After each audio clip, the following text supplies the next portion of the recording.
Welcome back. Now, Tapz is an award-winning performing artist, creative entrepreneur, songwriter, music lecturer, and cultural activist, born in Harare and based in Namibia. He developed an early keen interest in local cross-cultural exchange programs and partnerships, performing with established musicians and artists around the world. He holds a diploma in African Performing Arts and Music Therapy from the College of Arts in Namibia, a music certificate from the Zimbabwe College of Music, and is busy pursuing further music education in ethnomusicology.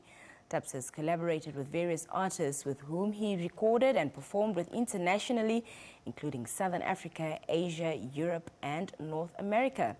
Through his music, Tapz aims to celebrate the richness of African culture while addressing contemporary societal challenges. He now joins us in studio here this evening. Tapz, good evening and welcome. How are you doing? I'm good. How are you doing? I'm great. Fantastic. I want to start with you pursuing a qualification in ethnomusicology. What exactly do you hope to achieve through this qualification? And talk to us about how it will enrich your interest in societal changes. So ethnomusicology is the study of non-Western music that also include non-classified music in terms of music reading and music sharing and culture, and as well as in relation to how people live and how music has been developing. So basically, it's a field that is open to old music, to new music, to music for the future, but concentrating on music that has been minority. Mm-hmm. Yeah, we're talking about African music, even genres like Afrobeat, Afro jazz, Afrofusion. We're talking about Indian music, Asian music, and South American music. Yeah. Yeah. So it's I think for now it has been a point of reference to how people see African music and how one can share African music knowledge from one person to another, either it's orally through one-on-one sessions, or it can be notated through standard forms that have been recognized in the past few years now. Mm-hmm. Talk to us about how your upbringing in Harare and, of course, your experiences in Namibia influenced and shaped your musical style and cultural activism. Yeah, it has been a really interesting journey, to be honest. My first time on stage was when I was 11. Yeah, I was 11, and ever since that time, I was connected to different kind of artists that were from all over the world.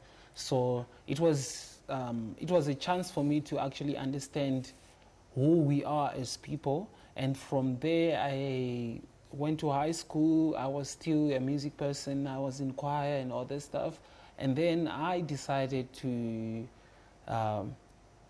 do music as a profession, you know. And that's when I was at Zimbabwe College of Music, and then from there I was, you know, like sometimes when parents tell you when they don't support you, music is not a career. Yeah, yeah, it's a thing of what is your plan. Mm-hmm.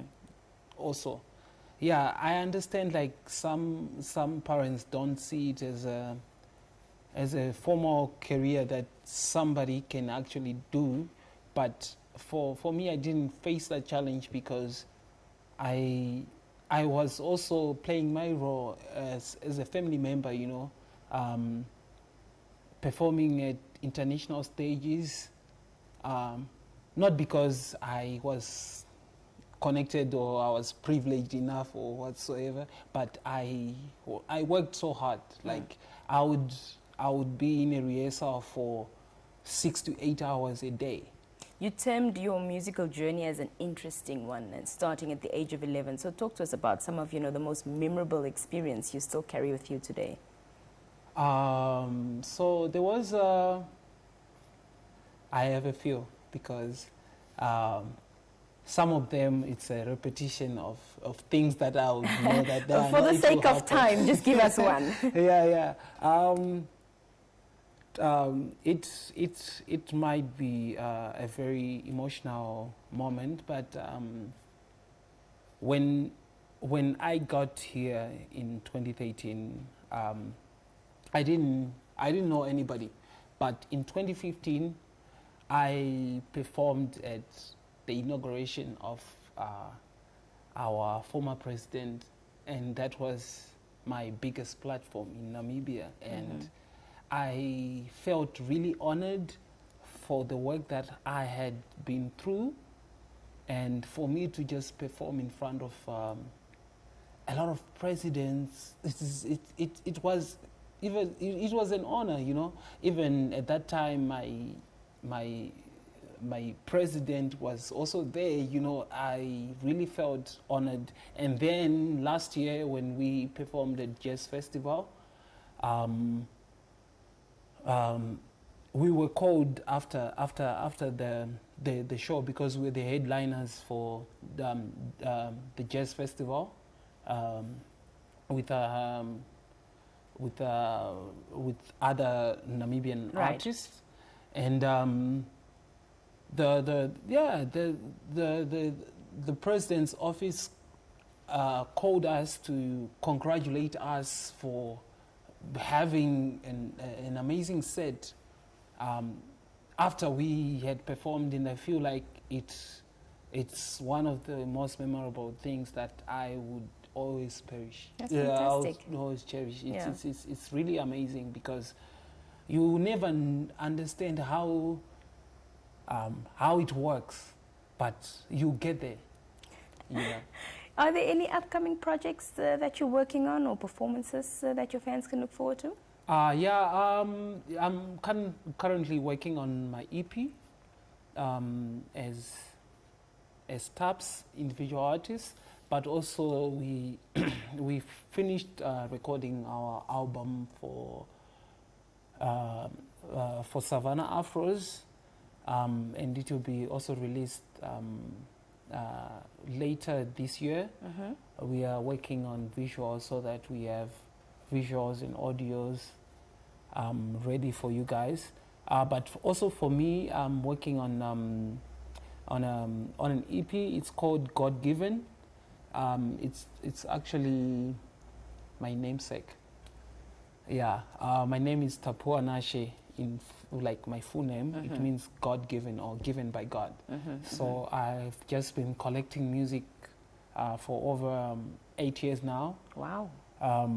That I haven't released, collaborations that I haven't released from my tours that I've been doing all this time, and it's one of the projects that I'm gonna release and not even think twice about it, because it might be the only project.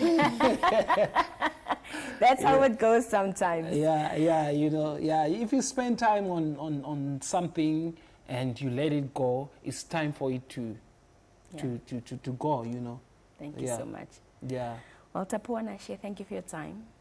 All the best with compiling your EP. We look forward to when it does drop, and we'll definitely have you back here with us to talk to us about it. Thank you very much for hosting me. Thank you so much.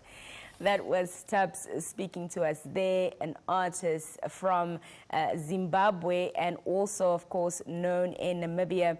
He's working on his EP titled God Given, that will be dropping later this year. On that note, we wrap up today's edition of the